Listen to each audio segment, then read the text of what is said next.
This your boy Butler. I got an exclusive. Best day of my life, man. Tomorrow's not promised. I got an exclusive with one of the real Alto Shawtys, not Lee Arendelle. Did some Alto Shawty shit. I'm not identifying. If you know, you know. If you don't, you don't. I'm finna give it to you the real. What going on, bro? What's happening? Shit, much, man. Just, but tell me something these folks don't know. Like that old Alto. That old Alto, like cause from my understanding, bro, like, you know, I was at Alto, but bro, when I got there, the sign said Lee Arendelle, and I got some war story, but from my understanding, if we just being all the way real, Alto was different before I got there. Oh yeah, man, that Annex Theater, man, that was a different story up there. That on 10 through 14, that was like the damn warrior section up in that motherfucker.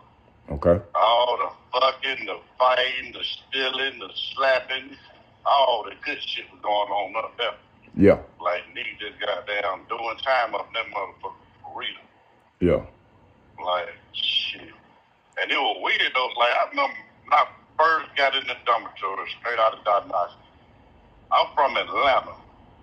But what had happened, I caught my case in Macon, Georgia. So when we get up there, and it's like two dudes from Bad Officer, they finna put them in dorm 14, and that's an all Atlanta dormitory.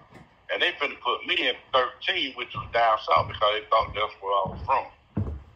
So we get up there, I didn't care where they sent me, because it is what it is. Nigga want to fight, we gonna fight, however we gonna do.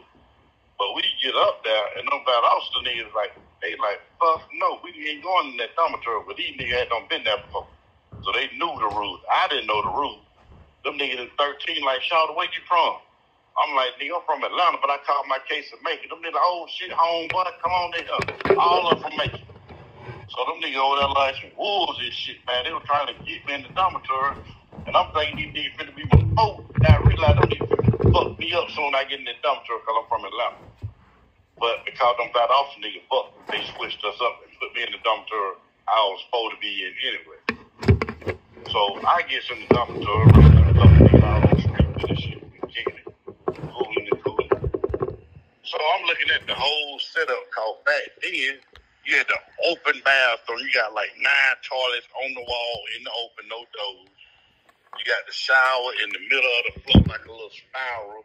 Got like 10 head speakers on the wall. Nigga be in that bitch shoulder to shoulder and they're taking the shower and shit. And then you got the urinal at the shower wall where you looking at a motherfucker bathing shit, man. So the first weird shit I see, a nigga sitting on the toilet, butt ass naked. This nigga taking the shit. This nigga butt booty ass naked. I'm like, what the fuck? I had my own, but why the fuck that nigga goddamn butt ass naked on toilet in case a nigga run there and try to bust his motherfucking head, he can get up and fight. So I start understanding why the nigga go in there and take their pants off at the door, throw that shit on the floor and put their boots on, they take a shit just like that though. With their shirt, boots, and then that's it. So okay, I'm peeping the scene. So I got piss and shit. So I'm new and shit. So I go to the urinal. I got my head looking at the ceiling while I'm pissing and shit, cause I don't want to be looking at no nigga naked. And I don't want no nigga to think I'm watching them like that. They about 5 or 6 niggas in the shower bathing and shit. So I'm pissing and shit, got my head to the back, just pissing and shit, looking around and shit and out. And some nigga come beside me with some ropes on with the goddamn the Ray Charles glasses on. And this nigga hand, baby order, nigga, he looking at them niggas in the shower just getting to it. And the nigga bumping shoulders with me, he elbowing me. I'm like, nigga, what the fuck, nigga? He like, nigga, look. I'm like, look at what? He said, man, look at that soap just slime through that nigga butt cheek. I'm like, what the fuck? So I'm like, this some fucked up ass shit. So I go and take my leak, get the fuck up out the bathroom. Cause I'm just looking and thinking, if that nigga did that shit to me, I'm about to kill this nigga. I wish a nigga would try me like that. But the nigga, everybody else got out the shower when these people they were doing, but this little young dude didn't. And young dude let nigga knock him on down and shit, let him knock him down. So the nigga was cool with me and diagnostic. He come over there want to kick with me after that shit. I'm like, nigga, look, go on somewhere else, nigga. You let nigga jack off you, nigga. I ain't got no more talk, player. Nigga like, man, I ain't worried about that shit. I'm finna goddamn go home in the year. I said, nigga jack off me. Nigga ain't never getting out this bitch. Fuck that. So the nigga let it go. I just stopped fucking with the nigga, man. But I don't know what happened to that nigga later on down the line. So that was like the first weekend that shit. I was just really understanding all this old wild shit going on right now. So, hey, look, do me one favor. Try to back up off of the profanity so much, cause I won't be able to monetize.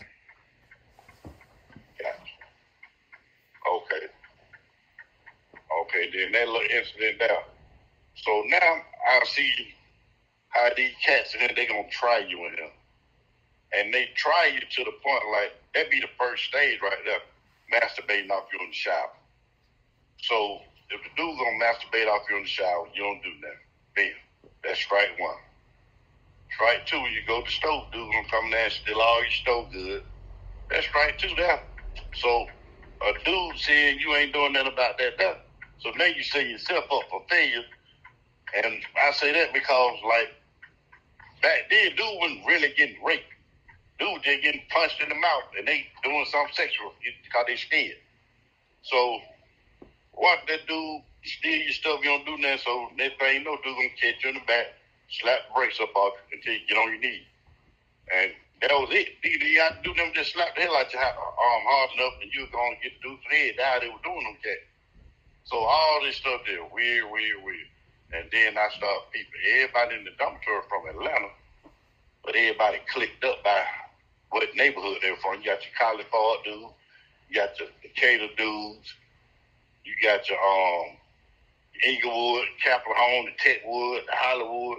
Everybody had their little clique. And in every clique, they had a powerhouse, meaning he's been down there longer than he the one that everybody kind of scared of. So each little thing had a little clique. So the way the clique thing worked, all of being from Atlanta, if I'm sitting there chilling, I'm from Bankhead area, Hollywood Road. So if somebody come in the dormitory from one of them areas there, so they'll come holler at me, hey, folks, one of your people just came in here, man, fresh off the street. So I go holler at the cat, like, dude, what's going on? Where you from? I'm from Hollywood and Main Street and all that. I was like, okay. What school you went to? We kicked the bobo, find out what's going on with the chicks on the street and stuff. And then I kick with him out a day or two. About that third day, I get some money and then go to the store, make that big store call. I'm in there locker like a rat. Soon he go to chop. I steal everything he got. Everything. Then I just cheat him. I be kicking with him the whole while I don't stole his stuff. But I'm waiting for him to say, hey, folks, somebody done broke him a locker. Anything like, look, give me something to work with. He even got to tell me what don't happen. He had for a night. I kind of know because I'm the one that did it anyway. I'm just trying to see what he going to do. So one particular time, one of my folks, I had them stole all this stuff. And he came to me like, dude, give me a knife. This dude done stole my stuff. I'm finna go and cut the cat head off. I'm like, who you think got it? He told me who got it. And I'm laughing on the inside because I got it. But I put on my boots and like, let's go get it. So we go get the cat, put the things on, and we go to the hole. We stay in the hole like 30 days. And while we was over there, and I had sent him a kite to let him know, man, I'm the one who stole your stuff. And he all there feel like, man, why would you do me like that? And I explained to him, I got to see where you stand at. If you're going to be ready to go to war when it's time to go to war. But he stuff, I gave him his stuff back there and let the nigga know what time it was. Now I know he'll go to war. It's cool. And then we go back to the dormitory. We know one fight, everybody fight. That's how we doing it for Hollywood Road. The same thing you expect from California. You hit one of them California dudes, you fit out to fight all of them. Hit somebody from Fifth Ward, you got to fight all. Fifth Ward, Techwood, Capitol Home, all of them ran together. So you got to know where people stand at. But if he wouldn't have said nothing about his stuff being missing, every week he would have went to the store. I would have made him put all his food in my locker. And I would just sack them up.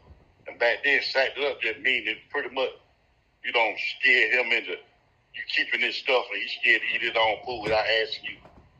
You feed him his own stuff when you want to feed him and stuff like that. And he was kind of crazy, man. We just had different rules in there. And then, like, on the gay stuff in there, I was learning. I'm like, I seen two dudes back there doing their thing. Dude get hit from the back. I'm like, them niggas gay as hell.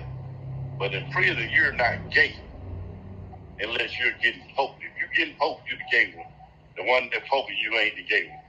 So they got some weird little thing going on up and down there. And that little incident, that was like an eye-opener to me, man. How everything was just different. And they got certain things you say on the street, like with your folks, like, man, kiss my ass. You know, you can say that on the street.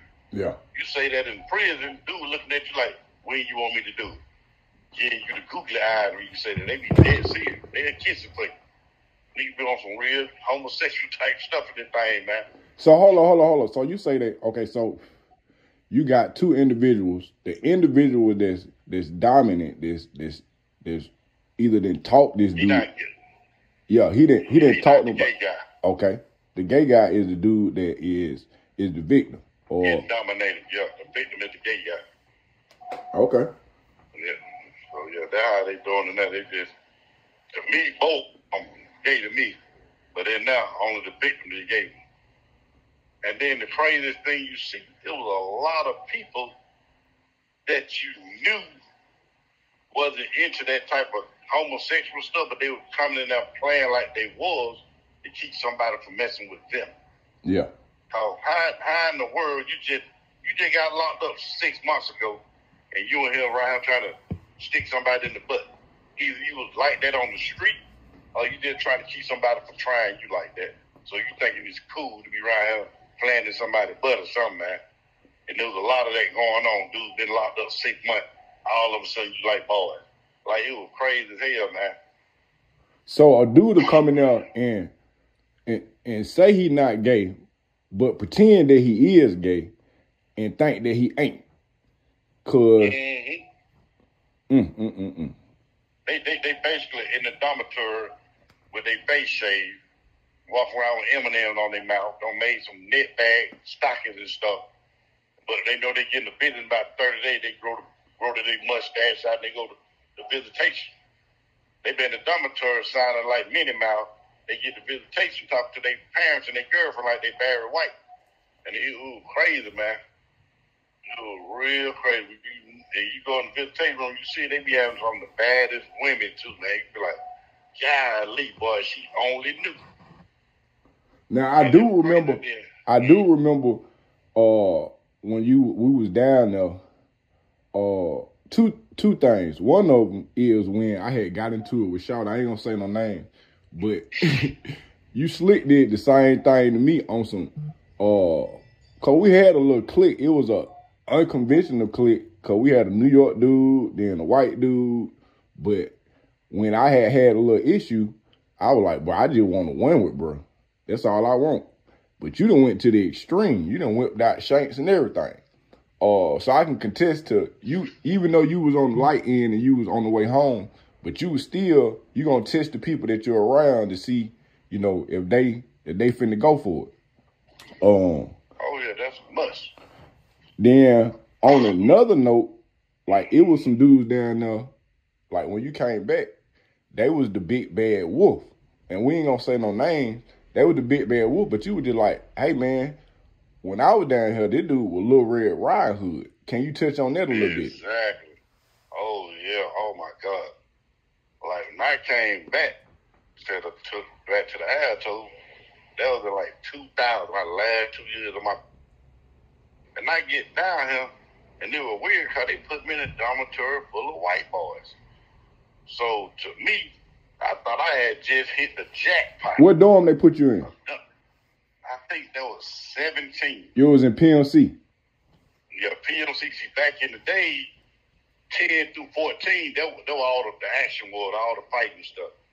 And 15 through 17, 15 through 18, that were all the white boy were, if you were scary, you a coward, that's when you was at down the hill.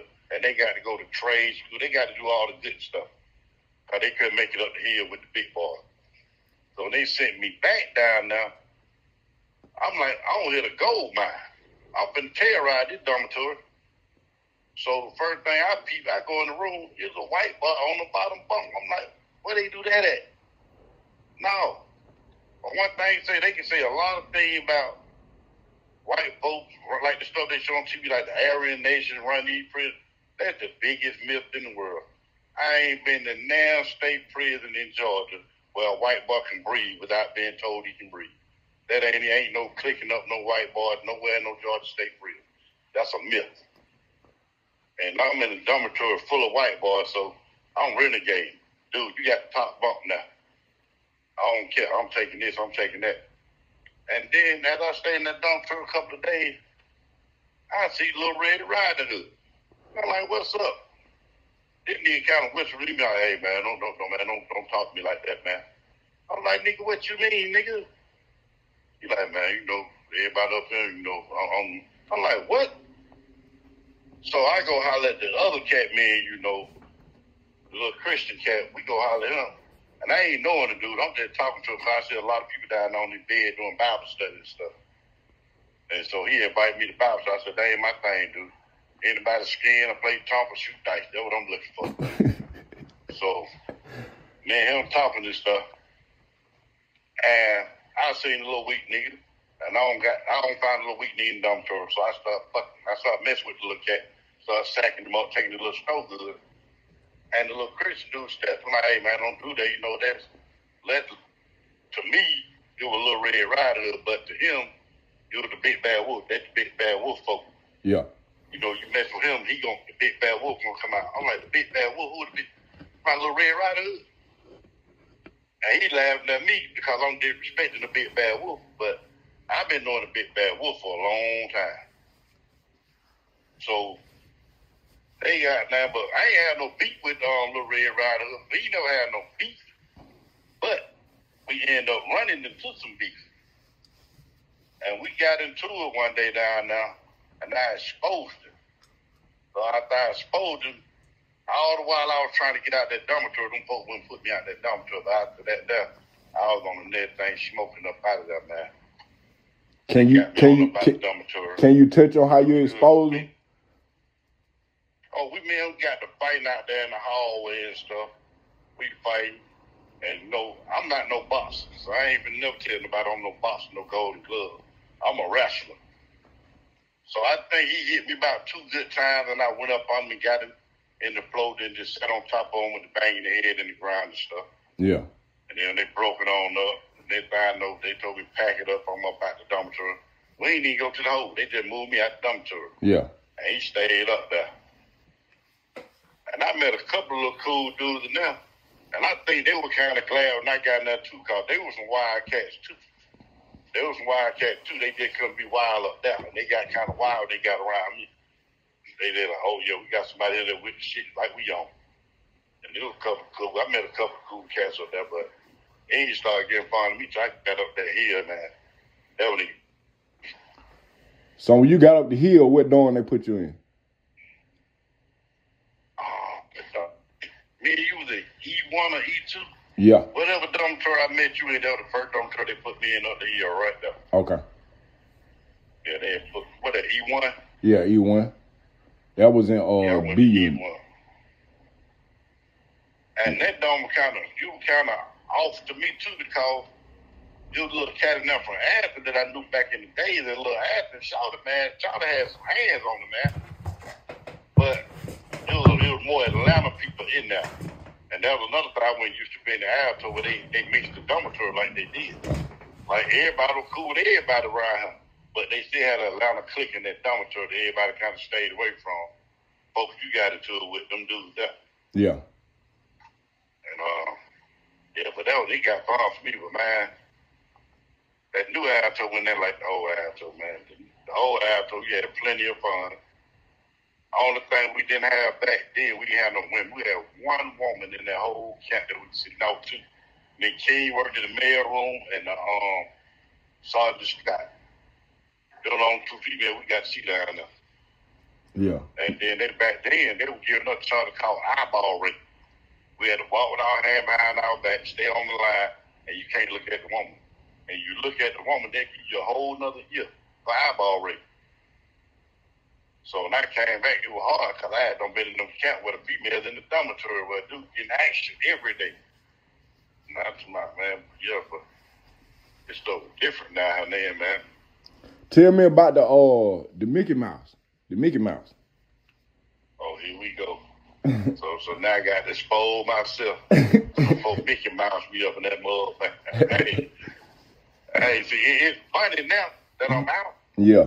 But, man, them folks put that Mickey Mouse on me, man. And you'll understand why I call it Mickey Mouse by the end of the story. I was at Smith State Prison. And in Smith, I saw them guards down there, they was real bad. They'll beat you down, dude. Ain't no more little kid stuff. And I was in the hole down there. And when you're in the hole, after they serve lunch on the compound, we get the last of the last. So whatever ain't left, you just don't get. So this particular day here, they give us our trade. And when you've been there long enough, you know what go with every trade because it ain't nothing but a monthly routine with the food around. I get a tray. It ain't got no gingerbread on there. I lose my mind. Because in the hole, you be hungry, you be want all that food. So I don't got a plate, and I asked everybody else, they get some gingerbread. They're like, no, Shawty, they ain't give us enough. I'm like, man, let's buck on this shit. Let's buck on it till they give us our gingerbread. So I got a couple of them dudes riled up. They like, yeah, we're gonna do it. So I'm around like room 8 or 9 down the hall. So police came in the first door. Give me your tray. Well, shot like, nah, we ain't giving up no trade till we get that gingerbread. So after Shawty said that there, the dude got the police gonna tell the dude, you either give us the tray or we're gonna come in there and get the tray. So he put the boot down on the little Shawty in the first cell. So second cell put the boot down on him. So everybody gave up their tray. But when they got to me, I'm on the dumb stuff. I'm on some real stupid stuff. They get to me. You gonna give up tray? We come down like, man, I ain't getting nothing. Then till I get that gingerbread. I was hungry, and I ain't eat the food, so I need the cake. So he went on past my door, locked my door thing back up, but on got everybody else stuff. Then he come down there with 2 more officers. You gonna give up the tray or what? I said, man, I don't told you. You ain't got no cake, you ain't getting no tray. So they just talk. So the sergeant come down now. No, give up the tray. I said, nope. So here come the warden. They were doing inspection in the other business, so the warden came in there. And the warden came to my door, and you got a little slide at the bottom. They can open slide tray out. And the warden looked down there, and I shot that tray right out there, hit him in the head. Wow. Oh, that was it. Once I hit him with that tray, I'm in the cell just running my mouth. Ain't nobody studying y'all. Crocodile, just running my mouth. So, bam. I hear the search team. They come in and dump to about 4 deep. The Doom Squad, call them search team. They get down now. They got the camera out. We finna in the inmate cell. He refusing this and yada. And I'm laughing on the camera and stuff because I got my toothbrush jammed in the door where they can't unlock the door. So they bracing down, ready to bomb rush me, and they try to unlock the door, and the door went locked, and I was laughing at them. I like, yeah, you can't get in. They like, open the door, coward. You talking that mess, you want to open the door. I'm like, I'm all the cowards in the world. You ain't getting in the room. So I'm sitting in the room just laughing and playing. And I was home, but I'm like, Shawty, man, you need to cut that out, man. Them folks gonna beat you down. I'm like, man, nobody studying these folks. So when I'm sitting there, I heard a man called maintenance on the radio. So I don't know what this about. So maintenance get down there. He got his tools out, finna unlock the door from the other side, finna take the hinges out the door. So I'm like, what the hell? So I told the man, my homeboy hollered, hey man, the Doom Squad coming. So it's about 12 of them. You hear them out there marching. They coming down there to get some homeboy like, Shawty, go on and get that tray up, man. Here come them folks, man. I like, man, nobody studying them folks. But then when I seen them come in the dormitory, you thought the Washington High School marching band don't hit the drum. Whoop, shoot all that stuff there. So I slide my little thing off. I said, man, look, I'll cuff on up, man. I ain't with all that. And they're like, no, it's too late. I'm like, come on now, man. I give up. They're like, no, Shawty, it's too late. So I said, okay, I'm gonna unlock the door. I unlocked the door. And then I thought about it. I said, they gonna get me. So I closed the door back up with the toothbrush, and I got some baby oil. and I put baby oil all over the floor. And I got butt-ass naked. I got butt naked in the room. And I put baby oil all on me. I'm slippery. So they open the door, and they run in my room, and they fall, and I run up out the room. I'm laughing. Everybody in the dormitory, they're laughing and clapping. And I'm thinking, they cheering me on. They laughing at the entertainment because they know I'm finna get beat up. So I'm just cutting the food, run up and down the steps. They chase me. I get on top range. They try to surround me. I jump the rails, go back in the room, close the door. Damn, get down there. I said, man, look, I'm through playing, man. Y'all got that. I'm finna go on, come on out. They ain't got nothing to say. They ain't saying no other word. So I see they wasn't playing. I go to the back of my room, put my hand behind my back, put my nose in the wall. When they came in the door, dude, they came in there like a freight train, like they ran me through the wall up in the cat, man. I'm like, damn. They broke me over and they ran me to the wall and they stretched me out on the floor. They put a shield on my back. After they had my hand behind my back, they put a shield on my back and sat on it while I couldn't move. And I was laying on the right side of my face. This dude punched me in my face. And he was trying to stop refusing inmate. And I'm like, Crockett, you can't hurt me. I don't care about all this. You can't hurt me. But he was hitting that eye so much, so I had to turn the other way. Then he went hitting that eye. I'm like, man, look, y'all can't stop me. I don't care about none of this. So they just kept hitting me. Then I said, look, dude, I'm down. My bad. Stop refusing, inmate, stop refusing. The more I tried to plead and beg with them, they would hit me hard. Then I realized they were finna kill me. So I went to speaking in tongues, dude. You thought I was the Pope up in that, but I was praying. I was saying stuff in the Bible I ain't never read, dude. I thought I was finna die. They don't scare me so bad because they just killed him and stuff. So once they got to beat me up, they went and threw me in the shower, butt naked, in the cold water. I stayed there like 2 hours. They came and got me out the shower, put me back in my room. I walked around the room for a minute, moping around, so I got in my mirror and got the water, so I cleaned the blood off my face. And that's when I met Mickey Mouse. Dude, I had 2 knots on the top of my head, looked like Mickey Mouse ears. And my nose had on swell so bad, it connected to my lips. So I had the whole Mickey Mouse face, dude. And everybody dumped me like, hey, Shawty, you all right over there, you all right? Then I started talking like Mush Mouth from Fat Ever. Yeah, but man, you know I ain't finna let me DB Crockett handle me like that. So I'm like, it's game on. I'm like, I can't go home like that. They don't mess my face up. So I did about 10 push-ups, got myself crunk up with the chicken on the door. Boom, boom, boom, boom, boom. And they come down there, you kick on that door one more time, we coming up in there, so I kicked it again. Boom! They walked off. They ain't come back. I laid down. About 3 in the morning, they bone rushed the room, just started putting their hands on me up, and they caught my guard. So I think they got to beat me up. Wasn't nothing I could do about it, so I laid on down and stuff. Went back to bed. About 3 in the morning, the gate light, the floodlight came on, and it was beaming through my room. I tell you, it was real, real bright to the point you can't even see in your room because the light's so bright. And I looked up and seen that because I can't see nothing but bright lights. Dude, I thought I was in heaven, man. I thought them folks had them killed me and everything. So the first thing I did was raise up off the bed, scoot up, put my feet on the ground. And I did a Hail Mary. I kissed my hand and made the cross on my forehead and everything. Closed my eyes and prayed. Then I opened my eyes and I turned around. And I looked back at the bed to see if my body still there. Like that real cartoon Tom and Jerry stuff when the little spirit come up out the body. I looked back and tried to see if my body still on the bed. But it wasn't there though, man. But man, I thought them folks had them killed me up in there, man. But that's when I learned about running my mouth. Like black folk got that milk. Oh, can't no white boy beat me this, white boy that. Man, them crackers would make your day so terrible in that you'll never want to say cracker again in your life. They used to be my favorite word. Cracker. Ain't nobody study y'all cracker. When I left there, sir, yes, sir. Sir, yes, sir. They broke my spirit, boy. Them folks will beat you into submission up in that place, man. And I be telling them young cat, man, you don't want to go to prison because you don't have no win in that. And like the stuff you see on TV, everything on TV about prison is a myth. Because the prison system would never expose themselves because they open up too many lawsuits. Yeah. Like folks be on these little websites on TikTok. Oh, you a child molester, you go to prison, they gonna beat you up. That's a lie. Don't nobody care if you don't molested 15 nursery kids. Don't nobody care for you. Because everybody locked up for doing something wrong. Why I'm gonna go catch a life sentence because you molested somebody and I got 5 years left? Don't nobody care what you locked up for in there. They don't care about all that, man.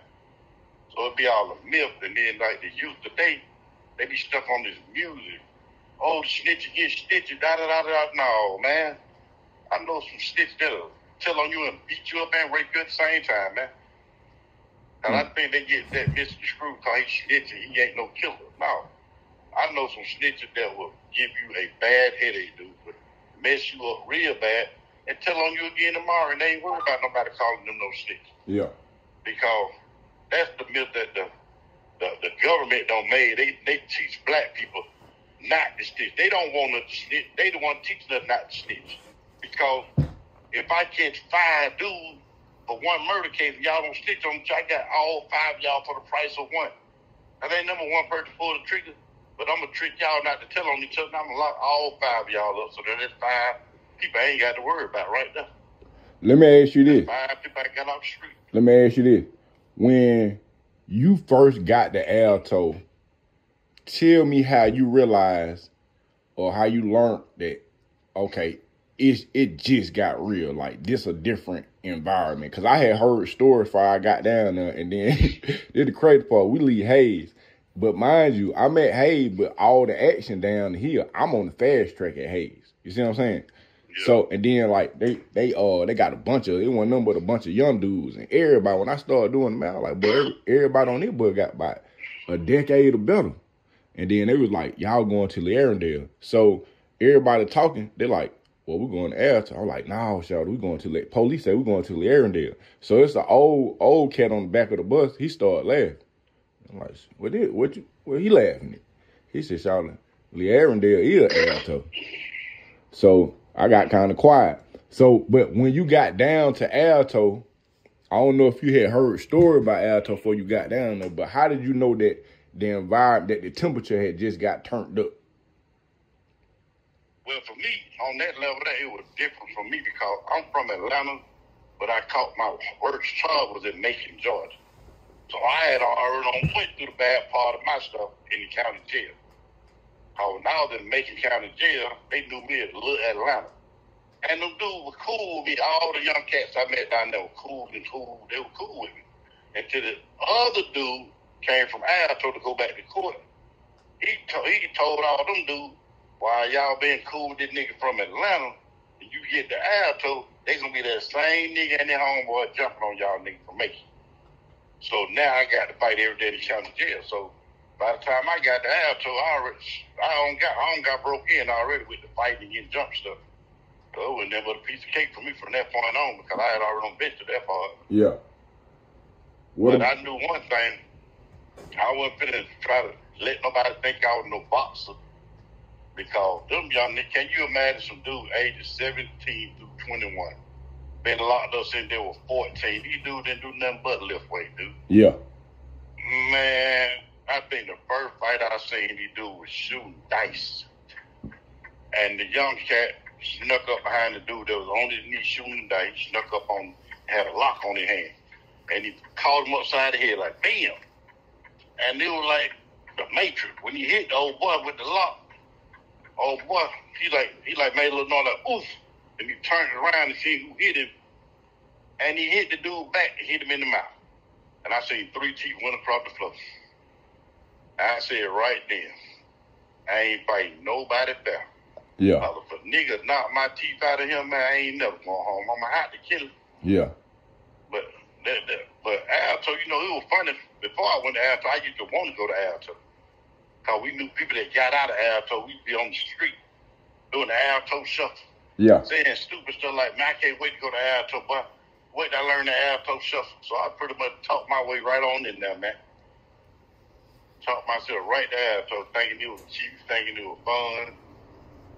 And then everybody hear the war stories about prison, thinking that's the worst part of it.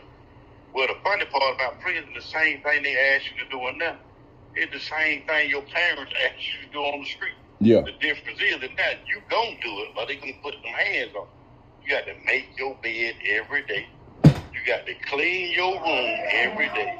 You got to say yes, sir, and no, ma'am, every day, even on death row. So that the part them folks don't tell these kids when they go. The same thing your mama telling you to do. Clean your room. Clean your room. Go to school. They're going to tell you the same thing pretty. Clean your room and get ready for detail. But now, you can't talk about them like it's your mama. Like they're going to put them paws on you now. Yeah. So why go to prison just to be told to do the same thing that your parents are telling you to do?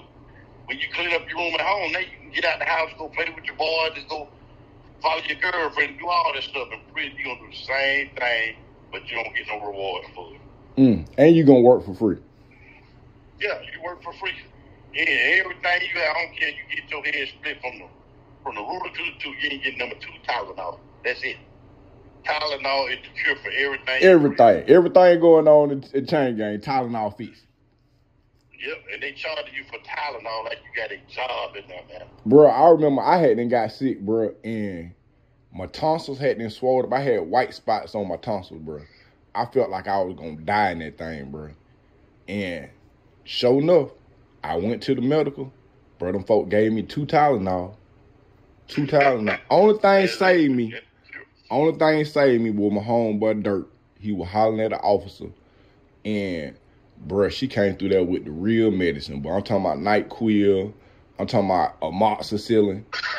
Bruh, knocked it out, boy. I'm talking about, boy, I will forever, but he got a rider for life, bro. Cause I was like, bro, y'all saved my life, but I almost died here. And these folk gave me some Tylenol, bro. Tylenol. Yeah, man. Yeah. So on the sexual tip, how did you realize, or did you already know in the county how it was going down, or when you got to Alto, or was you exposed to something that just kind of like shocked you on the RN tip or the violation tip? That right there, I think I seen more of it in the county than I seen anywhere, because in the county, the police don't look for it in there. Yeah. So they were doing it freely. There was a lot of gay people coming in there. They were doing it freely. You just have somebody to watch out for you versus on the street, in prison, the police trying to catch you doing it. Yeah. But in there, they weren't even trying to catch you. I was more exposed to that stuff in the county jail than anything. Yeah. Okay. And in the interacting with officers, have you ever had any experience with that? Oh, yeah. I'm talking about, like, me, like, sexual with the officers? Yeah. Like, yeah. But I don't want to speak about that. Yeah. Yeah, but yeah. Yeah, I got turned on that my last year and a half and now. Yeah. Everything's a little different. Okay. So in the aspect though, because it seemed like when you were saying that you had heard about Alto and it was almost like a glorification, like a badge of honor. That's what everybody wanted to be. Everybody wanted to go to Alto back in the day. Just to prove that they had what it took. Yep. Just to tell somebody not to do the Alto shuffle. And all the time I was in there, I ain't no number one person that I seen do it. And really, like, everybody know how to do the dance. Yeah. But I seen the dude that can do it fighting for real. Yeah, and really put it to action. Yeah, and he was one of your folks. He from Decatur. Yeah. Yeah. Now, that dude there, man, he'll dance around and be on beat you to death. So you don't even see it coming, dude. He dance and slap your eyes out at the same time. Yeah, I ain't never been big on boxing. The element of surprise has always been my go-to, bro. I ain't no prize fighter, bro. But if I get... Yeah, me either. I'm Freddy Krueger, nigga. I'm coming in your dreams. I'll see you on the backside. Yeah. I prefer to catch you when you ain't paying attention. Because I ain't that good of a fighter. And that's the rule people don't know on the street. They be stuck on this stuff about, why you steal me? Why you do that like dude? Where I'm from, it's all about winning, dude. Yeah. That's all it's about, winning. However I do it, it is what it is. You got caught. If you know we were supposed to fight anyway, when I catch y'all guns, you the one slip. You supposed to got me before I got you. That's all. Yeah. And now in prison, man, dude don't care if you're in a wheelchair.